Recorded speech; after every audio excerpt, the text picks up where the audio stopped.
우리 가운데서 전도를 안 해본 분은 한 분도 계시지 않으리라고 봅니다. 개인적으로나 또 여러 사람과 함께 한두 번은 다 전도를 해본 경험이 있습니다. 그리고 가정에서도 안 믿는 식구들을 보면 자주자주 복음을 전하려고 애를 쓰는 줄을 압니다. 우리가 복음을 전하면서 사람들로부터 자주 듣는 말이 있습니다.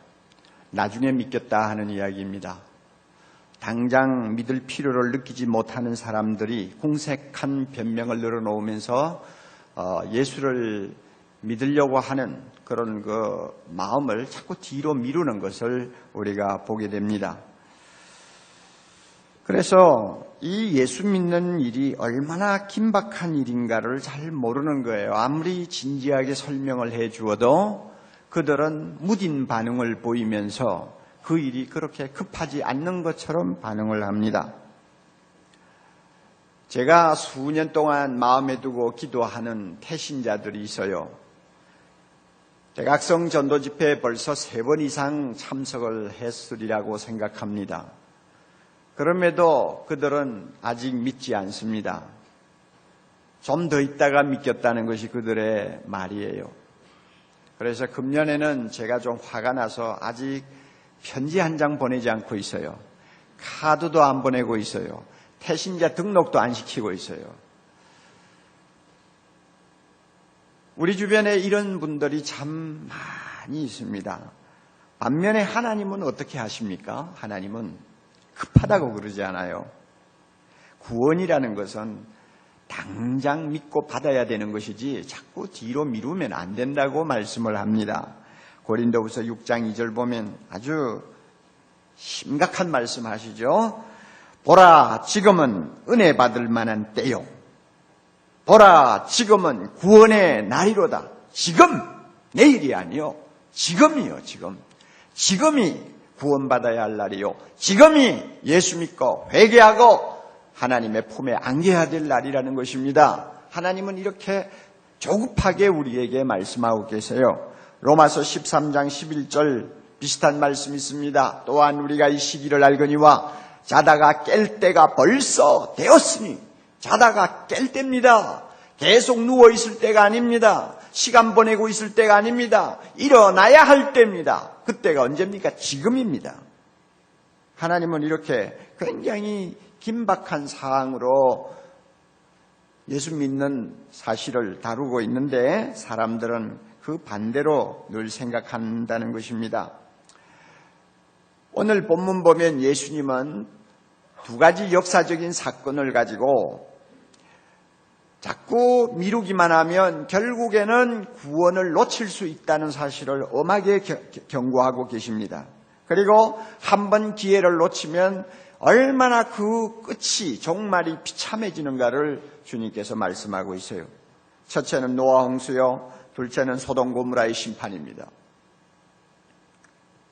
노아 홍수는 창세기 6장에 잘 기록이 되어 있어서 우리가 압니다. 갑자기 그 당시에 인구가 급증했습니다. 사람들이 많아졌어요. 그러면서 동시에 성적으로 문란해졌습니다.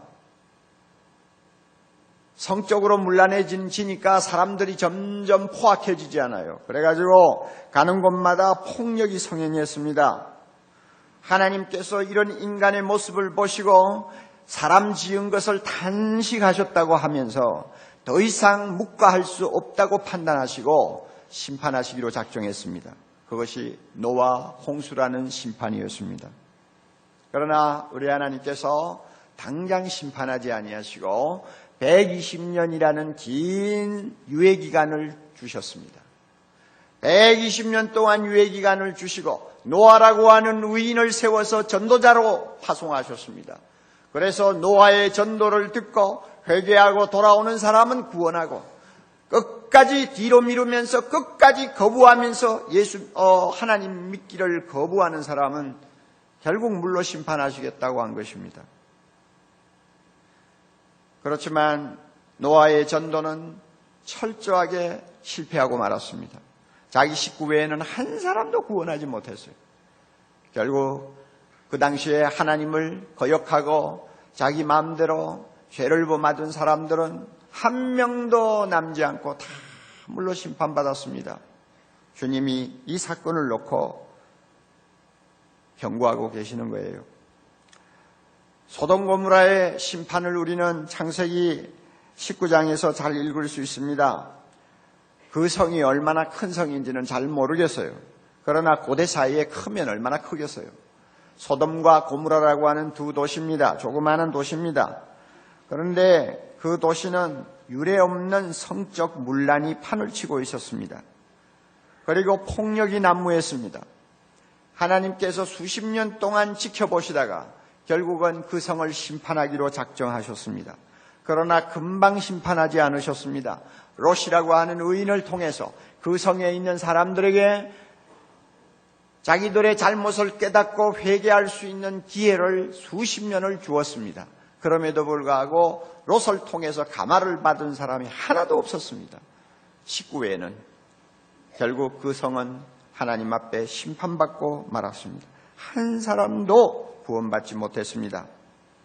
예수님은 이 두 사건을 놓고 노아 시대의 사람들이 반응한 것과 소돔 고모라 때에 반응한 것과 같은 그런 반응을 시대마다 사람들이 계속 할 것이라는 것을 경고합니다. 어느 시대를 막론하고 사람들은 구원에 대해서 심각하게 받아들이지 아니할 것이고 하나님의 심판에 대해서 아무리 큰 소리로 외쳐도 그것을 긴박하게 듣지 아니할 것이라는 것을 주님께서 이 말씀을 통해 경고하고 계세요. 여러분 27절부터 29절을 잠깐 좀 보십시다. 노아가 방주에 들어가던 날까지 이제 비가 옵니다. 비가 오는 날이에요. 비가 오는 것을 보면서도 사람들은 먹고 마시고 장가들고 시집갔다고 그랬어요. 먹고 마시고 장가들고 시집가는 것이 잘못됐다는 거 아니에요. 세상 일에만 몰입했지 하나님의 경고를 아주 우습게 보았다는 것입니다. 그래서 미루지 말고 당장 회개하고 하나님 앞으로 돌아와야 할 일을 그들은 자꾸 아무것도 아닌 것처럼 생각하다가 망했다는 말이요. 사람들이 그랬어요. 그 다음에 28절 보세요. 롯의 때도 마찬가지예요. 사람들이 먹고 마시고 사고 팔고 심고 집을 짓는 거 이거 잘못하는 거 아니죠. 당연히 세상 살면서 우리가 해야 할 일이지만 무엇이 문제냐. 롯이 소돔에서 나가던 그날 방주로 들어가는 그날까지 아니요. 방주가 아니고 소돔성을 빠져나가는 그날까지 사람들은 자기들 앞에 무엇이 지금 다가오고 있는가를 몰랐다는 것입니다. 이런 일이 이 세상에는 왕왕이 일어날 것이라고 말씀합니다. 이렇게 한번 기회를 놓쳐버리면 그 종말은 비참해지고 다시는 구원 얻을 기회를 얻을 수 없다고 주님께서 말씀하고 계십니다.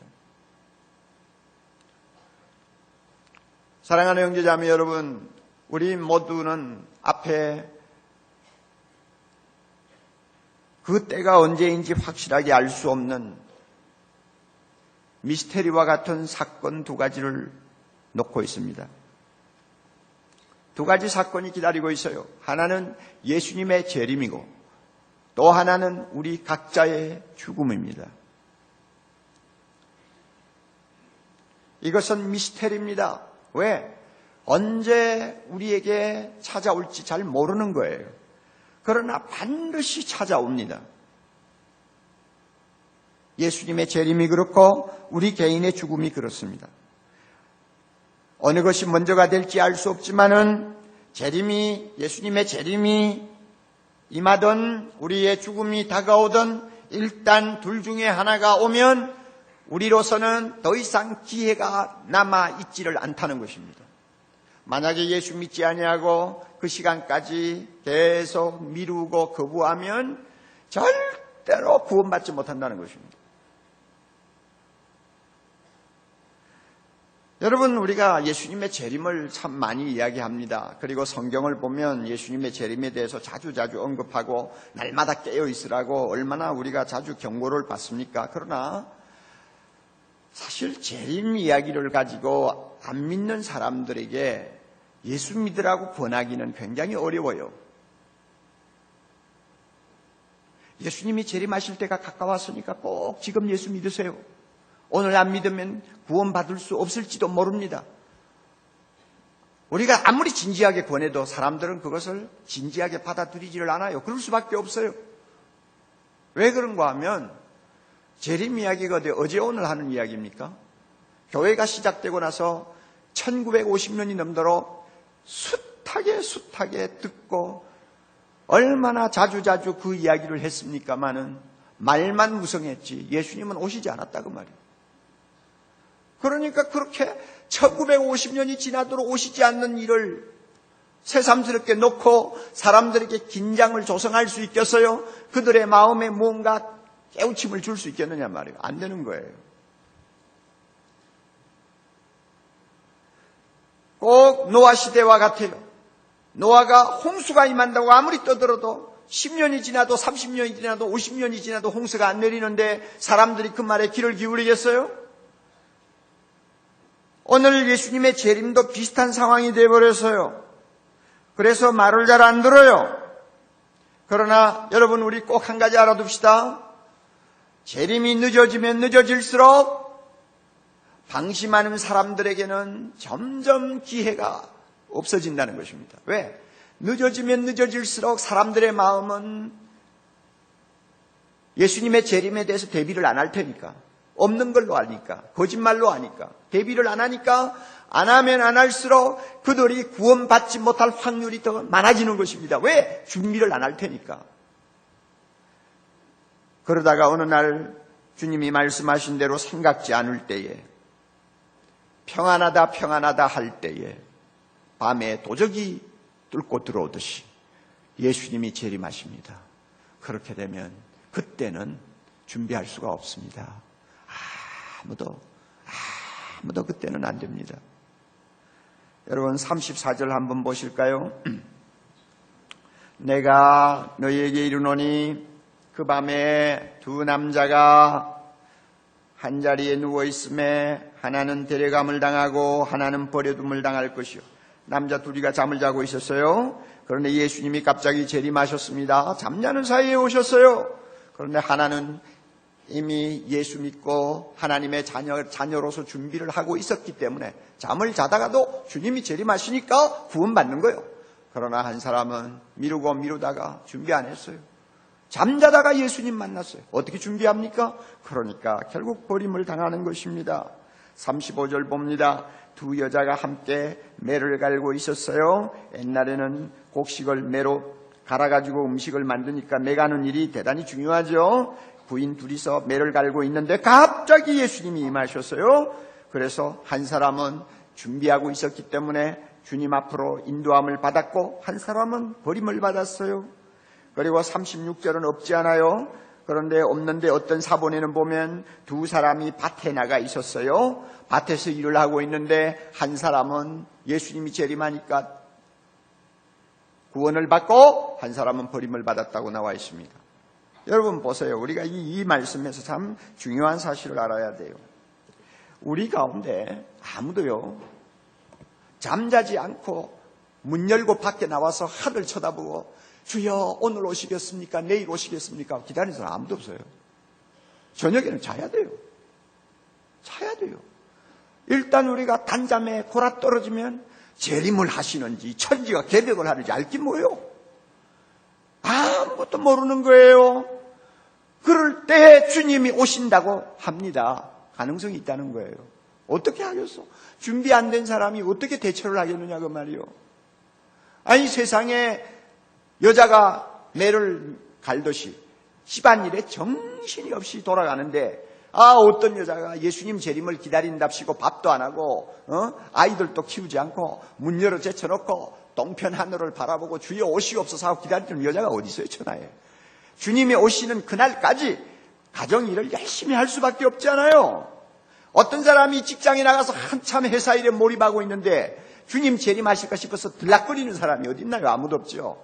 아침부터 저녁까지 일하는데 정신 다 빼앗기죠. 그럴 때 주님이 오실 수 있다는 거예요. 그럴 때 준비 안 된 사람은 뵐 수가 없는 거예요.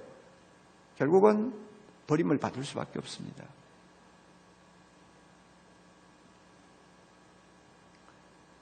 우리 주변에 이렇게 버림받을 사람, 준비가 안 돼서 기회를 놓칠 사람이 얼마나 많을까요?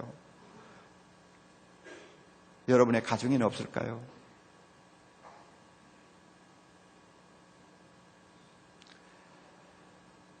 전도하면서 자꾸 다음에 믿겠다고 하는 사람 보면 주님이 재림하실 때 저 사람들이 어떻게 될까 하는 생각이 들어요. 얼마나 기가 막힌 상황이 되겠어요. 또 여러분, 갑자기 찾아오는 개인의 죽음에 대해서 우리 한번 생각해 봅시다. 죽음이라는 것은 나이 따라 오는 것도 아니고 순서대로 오는 것도 아닌 걸 우리는 상식으로 잘 알고 있습니다. 그럼에도 불구하고 우리 대부분은 죽음을 남의 일처럼 생각을 합니다.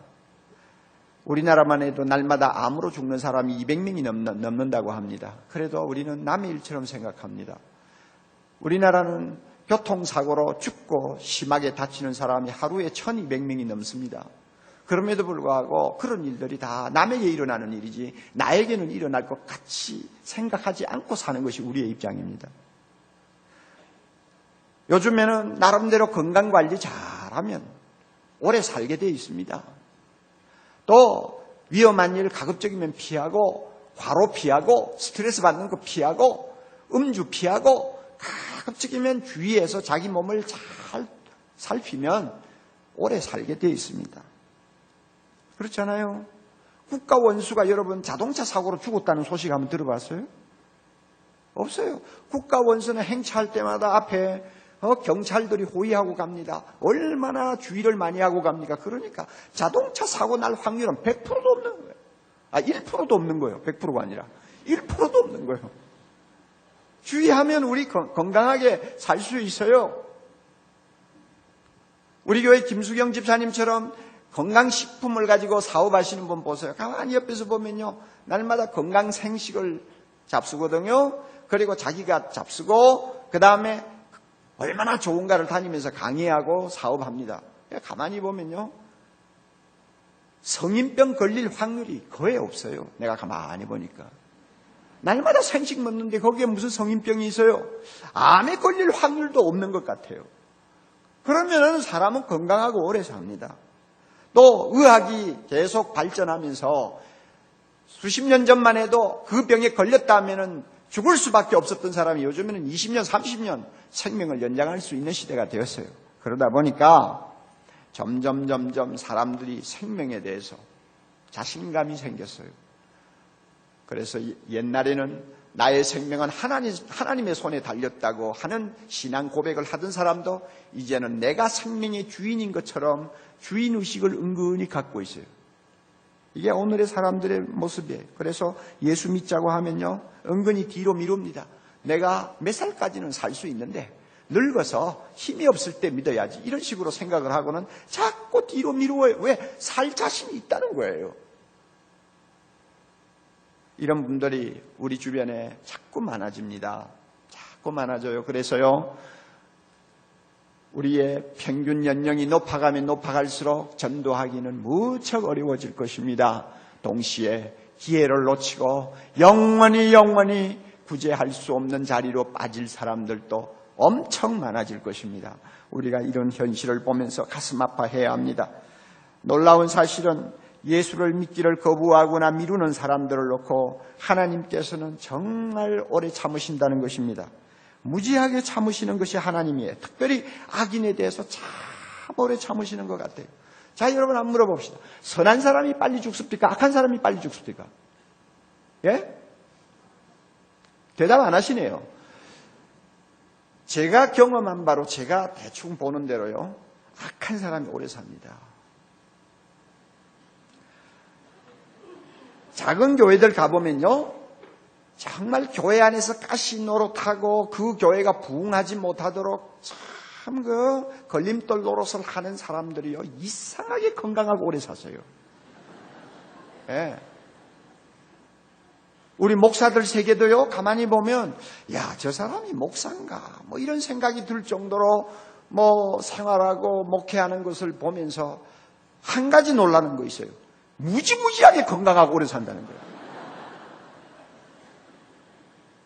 그리고 이 세계 역사의 독재자들 정말 저거는 막이지 사람인가 하고 우리가 저주를 할 만큼 형편없는 사람들 대부분이 보면 70을 넘지 않아요.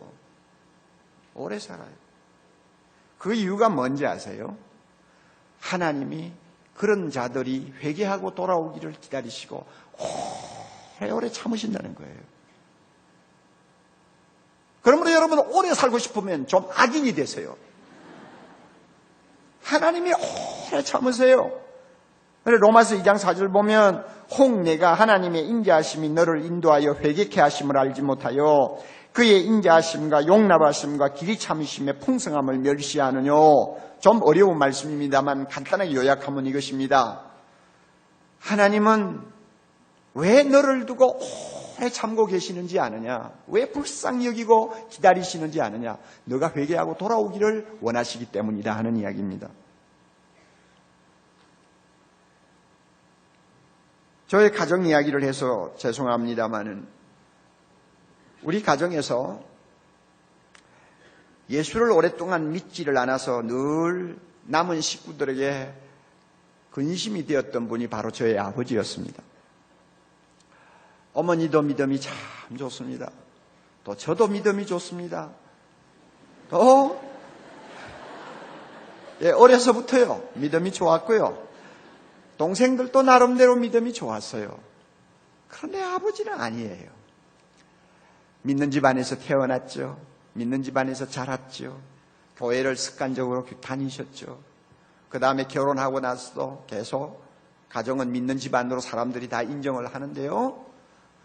아버지는 아니세요. 식사할 때 머리 숙여 기도는 합니다만 그 사람은 믿는 자가 아니었어요. 가끔 교회에 나가세요. 나가면 찬송가도 불러요. 설교도 듣는 것 같아요. 기도할 때는 떴다 감았다 하기는 하지만 기도는 하세요. 그래도 내가 볼 때 믿는 분이 아니었어요. 이 가운데도 계시죠? 예배 드린다고 다 구원받는 거 아니에요. 믿어야 구원받거든요.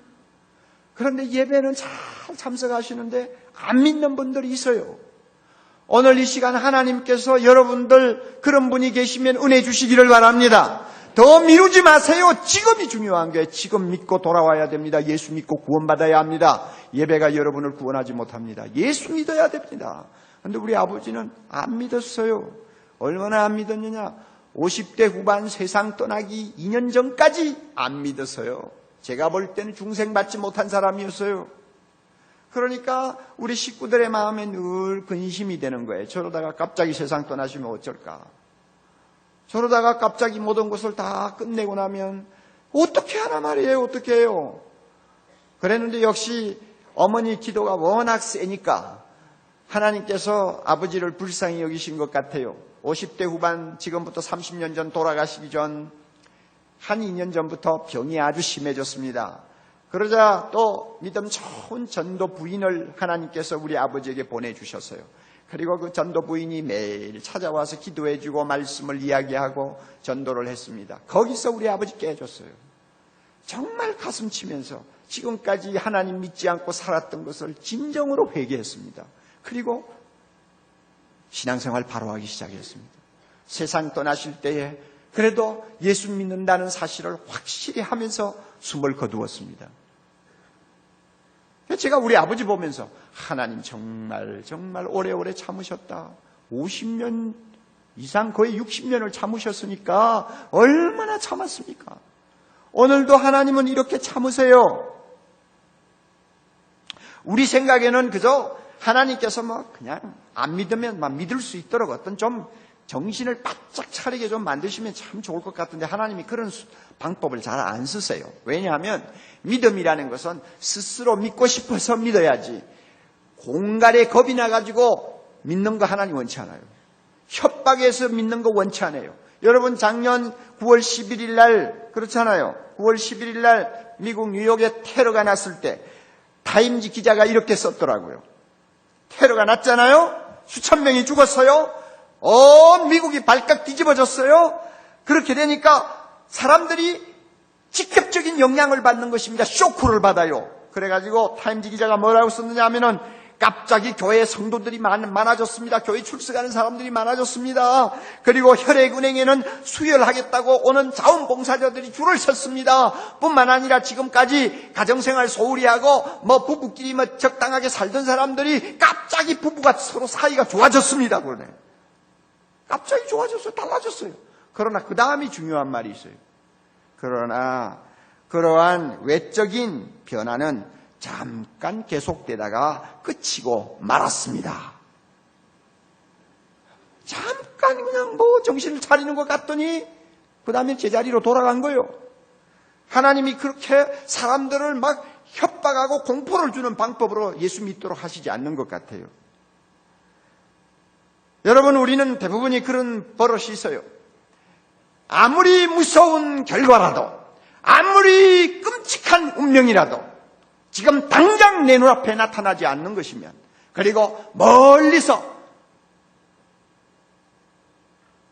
느릿느릿하게 다가오는 것에 대해서는 우리가 긴장을 하지 못하는 약점이 있어요. 이주일 씨가 얼마 전에 세상 떠났잖아요. 그가 폐암에 걸려서 오랫동안 투병 생활하면서 그런 대로 참 멋있게 살다가 간 것 같아요. 그 참 보기 민망한 모습을 가지고 강고에 나와서 뭐라고 그래요? 여러분, 담배는 독입니다. 그러잖아요. 예? 담배 피우는 사람들에게 담배는 독입니다. 죽어가면서 담배가 독이니 끊으라고 하는 그 말 들으면 우리 생각에는 손에 담배 들었던 사람 다 집어 던지고 다시는 담배에 손을 안 댈 것 같죠. 그러나 담배 피웠다고 해서 암세포가 생기려고 하면 10년에서 40년이 걸린다거든요. 그러니까 여유 만만하단 말이에요. 만만디야 만만디. 정신을 안 차려요. 그래서 지난 7월 달에 우리나라의 양담배 판매량이 사상 최고를 기록했어요. 옆에서는 죽어가면서 담배가 독이라고 해도 그까짓 거 듣지 않는 거예요. 그래서 양담배를 막 피워대요. 그래서 사상 최고로 양담배 수입을 해서 팔았는데 20억 8,700만 개비를 수입을 했다니까. 정신 안 차려요. 10년 후에 30년 후에 일어날지 모르는 일을 가지고 지금 뭘 그렇게 신경 곤두세우느냐 그 이야기입니다. 사람들의 근성이 그래요.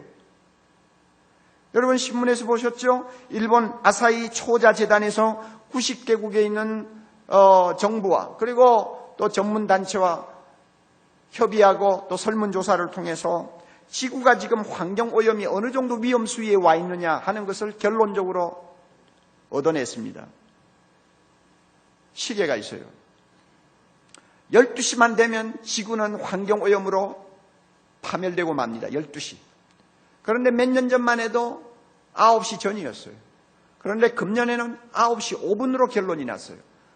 9시부터는 매우 불안하다는 사인이 나오는 시간입니다. 매우 불안하다. 그래서 금년에도 우리나라가 호되게 당하고 저 유럽이라든지 여러분 남미 일부 지역에 호되게 당했죠.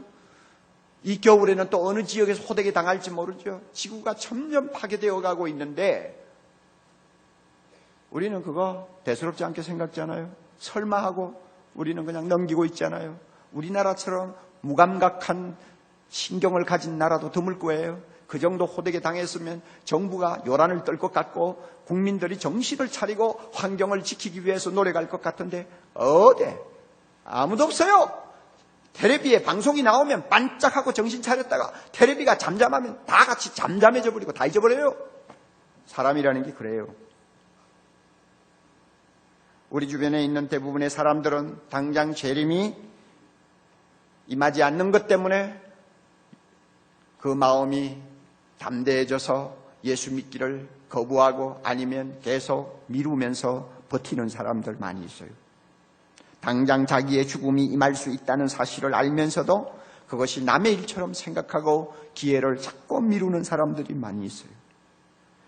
우리 주변에 대부분은 하나님 없는 사람들입니다. 도울 김용옥 씨가 말 잘했어요. 달라이라마와 대담을 하고 돌아와서 최근에 그가 한 말이 좋은 말이에요. 불교는 무신론이다. 불교는 과학이다. 그는 그렇게 말했어요.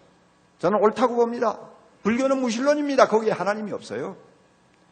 그렇다면 우리나라 80% 해당되는 사람들이 다 불교 믿는다고 그러잖아요.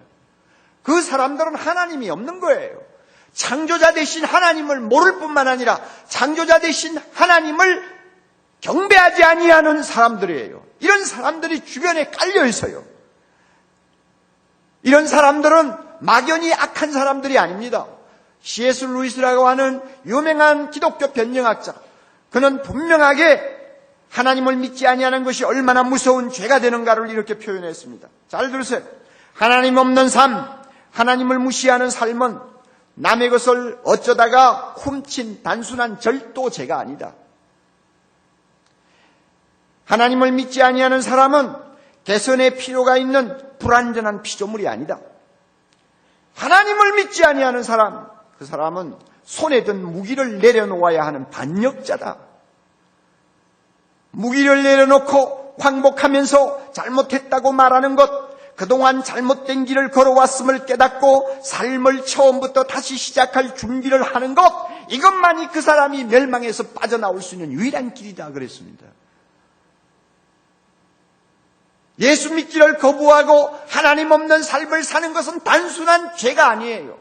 손에 무기를 들고 하나님을 향하여 도전하는 반역죄예요. 이런 사람들이 우리 주변에 너무나 많아요. 그러면서도 자기가 하나님 앞에 이렇게 무서운 죄를 범하고 사는지를 몰라요. 그렇기 때문에 구원받으라고 하면 우습게 생각하고, 지금 당장 예수 믿어야 된다고 하면은 피식피식 웃으면서 내일로 모레로 미루고 있는 것을 우리는 봅니다. 여러분, 이런 사람들을 보면서 우리는 가슴에 눈물을 담아야 됩니다. 가슴에 눈물을 담고 안타까워해야 합니다. 여러분 가정에 아버지가 그런 분인가요? 여러분의 남편이 그런 분인가요? 아니면 여러분의 부인이 그런 분인가요? 아니면 여러분의 아들, 딸이 그런 분인가요? 이런 사람을 볼 때마다 우리 가슴에 정말로 눈물을 담고 하나님 앞에 부르짖는 안타까움이 있어야 됩니다. 찰스 웨슬레가 믿지 아니하는 영국 사람들을 보면서 너무 안타까워가지고 지은 유명한 찬송가가 있어요. 269장 아닙니까? 웬일인가 내 형제여, 웬일인가 내 형제여, Why not believe my brother? 왜 안 믿느냐? 원문은 그렇게 되어 있어요. 웬일인가 내 형제여, 주안이 믿다가 죗값으로 지옥 형벌로도 바뀌었구나. 그 찬송가 보면 찰스의 마음에 뜨거운 눈물이 솟구치는 것을 우리가 느끼지 않아요? 웬일인가 내 형제여, 주안이 믿다가 죗값으로 지옥 형벌로도 바뀌었구나. 우리가 이런 절규하는 가슴이 있어야 됩니다. 미루는 자들을 방치하다가 진짜 그들을 영원히 놓치게 되면 우리도 절대 행복할 수가 없습니다. 내 남편 안 믿겠다고 자꾸 미루는 것을 남편 비유 맞추느라고 계속 시간 보내다가 어느 날 갑자기 남편이 완전히 기회를 잃어버리고 당신 곁을 떠났다고 했을 때, 여러분 남아있는 부인의 마음에 어떤 고통이 임할 것 같아요? 내 자신도 행복할 수가 없는 거예요. 어떻게 보면 천국 가서도 행복할 수가 없어요.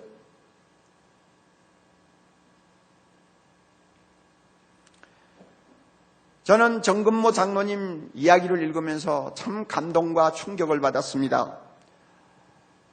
전 과기처 장관 하시던 정근모 박사님을 여러분이 아실 거예요.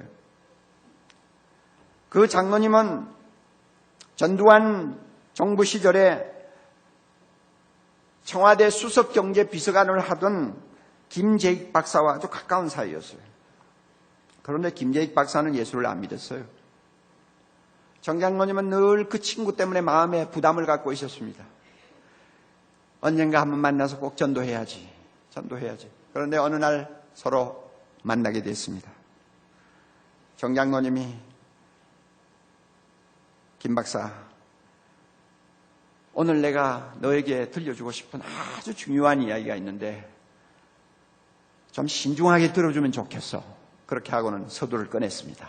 그랬는데 이 김재익 씨는 정 장로님이 무슨 말 할 것인지 미리 눈치를 채고 그랬는지 아니면은 자연스럽게 그랬는지 모르지만 80년대 한참 한국 경제 사정이 어렵다고 느껴지던 당시였으니까 이 한국 경제를 어떻게 하면 살리겠느냐 하는 그것만 잔뜩 생각하는 사람이었어요. 그래서 김 박사가 정장로로부터 그런 말을 들어도 그것을 대수롭지 않게 여기고는 계속 경제 이야기, 정치 이야기만 막 쏟아놨습니다. 그러니까 상대방이 그렇게 나오니까 더 이상 전도를 할 수가 없잖아요. 서두만 꺼내놓고는 말을 이어가지를 못하고 그만 시간을 다 보내버리고 헤어졌습니다. 참 마음이 아팠다고 그래요. 그런데 너무 두 사람이 다 바쁘니까 오랫동안 만나지 못하다가 또 한 번 기회가 생겼습니다. 정장로님이 한국인으로서는 최초로 중국 정부의 공식 초청을 받아서 상하이에서 열리는 국제원자력 협회에 참석하게 되었습니다. 이 소식을 좀 알려줄 겸 해서 김재익 박사와 만나게 됐습니다. 그래서 서로 만나서 이야기를 하다 보니 김재익 박사도 며칠 후에는 대통령을 모시고 미얀마 순방을 가게 돼 있다고 이야기를 했습니다. 그래서 서로가 이제 중국 갈 이야기, 미얀마 순방 갈 이야기를 주고받으면서 시간을 보내는데 그때도 정장로님은 마음으로 어떻게 하면 전도할 수 있는 시간을 만들까 하고 계속 살폈는데도 그만 그날도 전도하지 못하고 헤어지고 말았습니다. 정장로님이 중국 상해에 가서 협회에 참석하고 나온 어느 날 뉴스를 통해서 아웅산 폭파 테러 뉴스를 듣게 됐습니다. 그리고 조금 후에 김재익 박사도 순직했다는 뉴스를 받았습니다. 그 소식을 듣고 그의 기록을 보면 호텔 방에서 마음을 찢으며 통곡했다고 했습니다. 호텔 방에서 혼자서 가슴을 찢으면서 통곡했다. 서둘러 귀국했습니다. 영안실을 찾아갔어요. 통안의 눈물을 흘리면서 고인의 영정을 쳐다보고 있는데 마치 그 고인의 영정에서 자기 친구가 이렇게 말하는 것 같았다고 합니다. 여보게 정 박사, 왜 내게 진작 그 이야기를 들려주지 않았어? 왜 좀 일찍 내게 말해주면 안 되었나? 왜 말해주지 않았어? 하고 자기를 엄하게 나무라는 것 같은 음성을 계속 들었다고 합니다. 여러분 주변에 잘못하면 이렇게 기회를 완전히 놓칠 위험이 있는 사람이 없나요? 언제까지 그대로 둘 것입니까? 오늘 밤이라도 주님이 재림하신다면, 내일이라도 그 사람에게 죽음이 임한다면, 누가 그가 구원받지 못한 책임을 져야 합니까? 그 사람의 완악함이 문제라기보다는 우리의 침묵이 더 문제라는 사실을 인식하셔야 됩니다. 사랑하는 형제자매 여러분, 우리 자신을 믿지 마세요. 전도할 때는 나를 믿으면 안 됩니다. 자꾸 뒤로 미루면서 믿기를 거부하는 사람을 내가 무슨 재주로 설득시킵니까? 무슨 재주로 그들의 영혼의 문을 열 수 있습니까? 안 되는 거예요.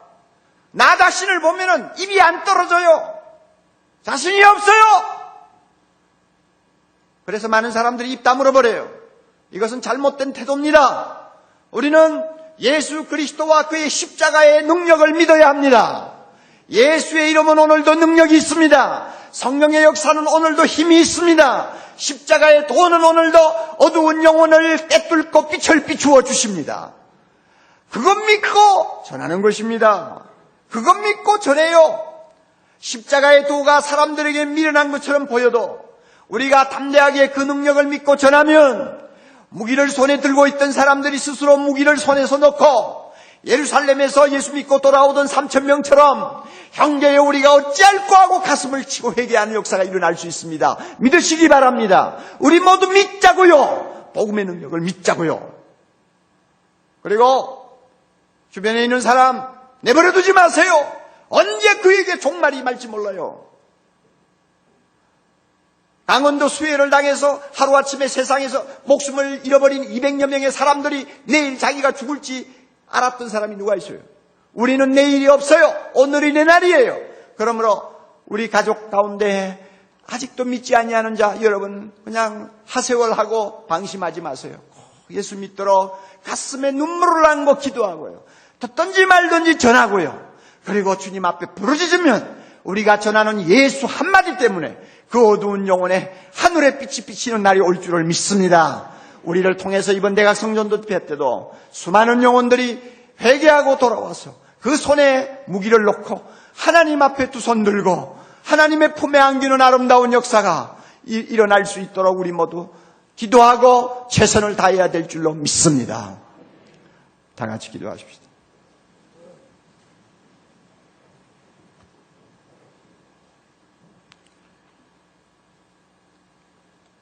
자비로우신 주님, 오늘도 악한 자들을 향해서 무한정 참으시고 기다리시고 불쌍히 여기시면서 그들이 회개하고 돌아오기를 원하시는 주님,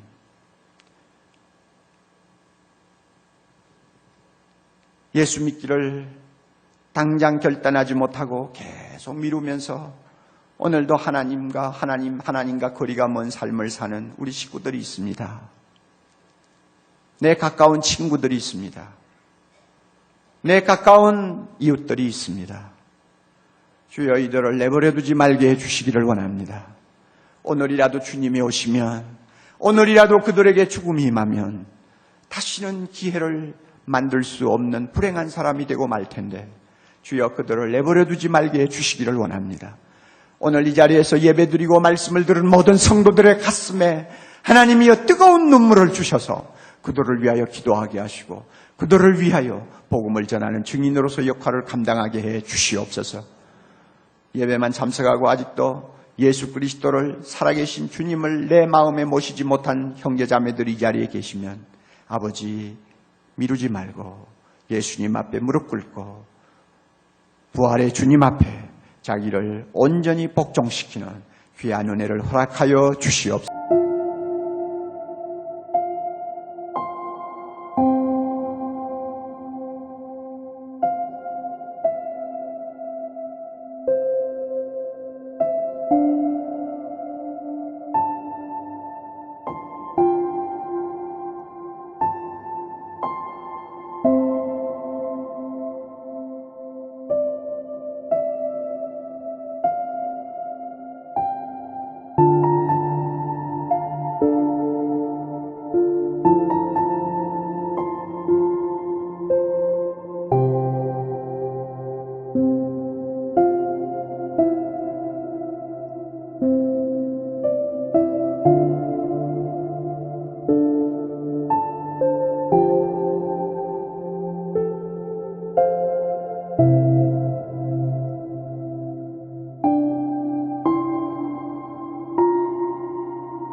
예수님 이름으로 기도하옵나이다.